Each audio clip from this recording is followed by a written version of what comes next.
ஆனந்த வணக்கம். அன்பர்களே, நன்று கருது நாளெல்லாம் வினேசை கர்மமே கண்ணாயிரு நினைப்பது முடியும். அன்பர்களே, ஒரு சுல்லான் சூப்பர் ஸ்டார் ஆனா எப்படி இருக்கும்? நம்ம ஊர்ல நண்பர்கள்கிட்ட சுல்லான்னு ஒருத்தரை பார்ப்போம். அதாவது சும்மா ஒல்லியா சுத்திட்டு இருக்கிற ஒரு ஆளா இருப்பாங்க. ஆனா பெரிய அளவுல அழகாவும் இருக்க மாட்டாங்க. ஆனாலும் அவன் பாட்டுக்கு சுத்திக்கிட்டு இருப்பான். அதே மாதிரி இருக்கக்கூடிய ஒரு நடிகர் தான் நடிகர் தனுஷ். அவரோட முதல் படத்துல ஏண்டா நடிச்சேன் அப்படிங்கிற மாதிரிதான் அவரே நடிச்சேன் அப்படிங்கறத பதிவு செஞ்சிருந்தார். ஆனா அதற்கு அப்புறம் இந்த துறைக்காக தன்னை மீண்டும் மீண்டும் மெருகேத்தி தன்னை ஒரு சிறந்த நடிகராய், மிகச்சிறந்த ஒரு மனிதனாய் அவரே மாத்திக்கிட்டார். தே ரீடிசைன் தெம்செல்ஃப் அப்படின்னு சொல்லுவோம் நம்மளோட தன்னம்பிக்கை வளர்ச்சியில. ஒரு நபர் தன் வாழ்க்கையில எதிர்பாராத ஒரு துறைக்குள்ள போறது தவறே இல்லை. அது எல்லாருமே அந்த மாதிரியான சூழல்ல தான் போகும்.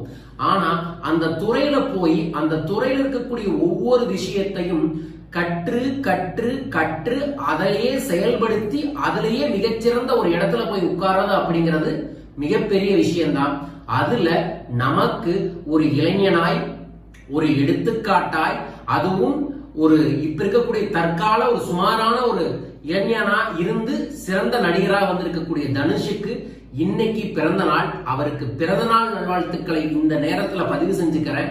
அவரோட வாழ்க்கையிலிருந்து இதை பார்க்கக்கூடிய உங்களுக்கு ஒரு தன்னம்பிக்கை ரகசியத்தை சொல்லித்தரேன். நம்ம தெரிஞ்சோ தெரியாமலோ வாழ்க்கையில முன்னேறணும்னு செயல்பட்டு இருக்கும் போது எதிர்பாராம ஏதாவது ஒரு துறைக்குள்ள போவோம். ஆனா அந்த துறைய என்னத்தை செஞ்சு என்னத்தை பண்ணின்னு வெறுப்போட கடுப்போடைய செயல்படுவோம். அதைய விட்டுட்டு அந்த துறைக்கு தேவையான திறமையையும் திறனையும் வளர்த்தி கொண்டு அந்த துறையிலேயே சிறந்தவனாய் வரணும்னு முடிவு பண்ணீங்கன்னு வச்சுக்கோங்க, நீங்களும் சூப்பர் ஸ்டாராக வர முடியும். தனுஷோட ஆரம்பகட்ட படங்கள் எப்படி இருக்குன்னு தெரியும். கடந்த ஒரு 3 ஆண்டுகளாக 4 ஆண்டுகளாக அவர்கிட்ட இருந்து வெளிப்படுத்தின படங்கள் தெரியும். அவர் அதுக்கப்புறம் டைரக்டர் ஆயிட்டாரு, ப்ரொடியூசர் ஆயிட்டாரு, பாடல் எழுதுறாரு, பாட்டு பாடுறாரு, இந்திய நடிச்சிட்டாரு, ஆங்கிலத்திலையும் நடிச்சிட்டாரு. இந்த மாதிரி பன்மொழி திறனோட செயல்பட்டு கொண்டிருக்கிறார். நடிப்பிலுமே மிக சிறப்பா நடிக்கிறாரு. அப்படிங்கிற அளவுக்கு நேஷனல் அவார்டு அளவுக்கு வாங்கிட்டார். நீங்க இப்போ வாழ்க்கையில் இருக்கக்கூடிய சூழல்ல எதிர்பாராம ஏதாவது துறைக்கு போனாலும் தவறு இல்லை. ஆனால் அந்த துறையில் சிறந்தவனாய் வாருங்கள். அது வருவதுதான் மிக முக்கியம்.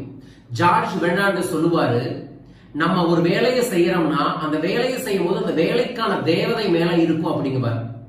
உதாரணமா ஒரு குப்பை கூட்டுறீங்கன்னா அந்த குப்பை கூட்டும் போது உலகத்திலேயே மிகச்சிறந்த குப்பை கூட்டாளியாய் நீங்கள் இருக்க வேண்டும்.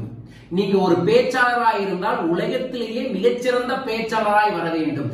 நீங்கள் உங்கள் துறையில் மிகச்சிறந்தவராய் வருவதற்குரிய திறமையையும் திறனையும் மேம்படுத்துவதுதான் ஒவ்வொரு தினமும் அனுதினமும் நீங்க செய்ய வேண்டிய விஷயமே. சோ தனுஷோட பிறந்தநாள் அன்று நம்மளோட தன்னம்பிக்கை அன்பர்களுக்கு நான் சொல்லக்கூடிய ஒரே ரகசியம், எந்த துறையில் இருப்பது என்பது முக்கியம் அல்ல, அந்த துறையில் சிறந்தவராய் வருவதுதான் மிக மிக முக்கியம்.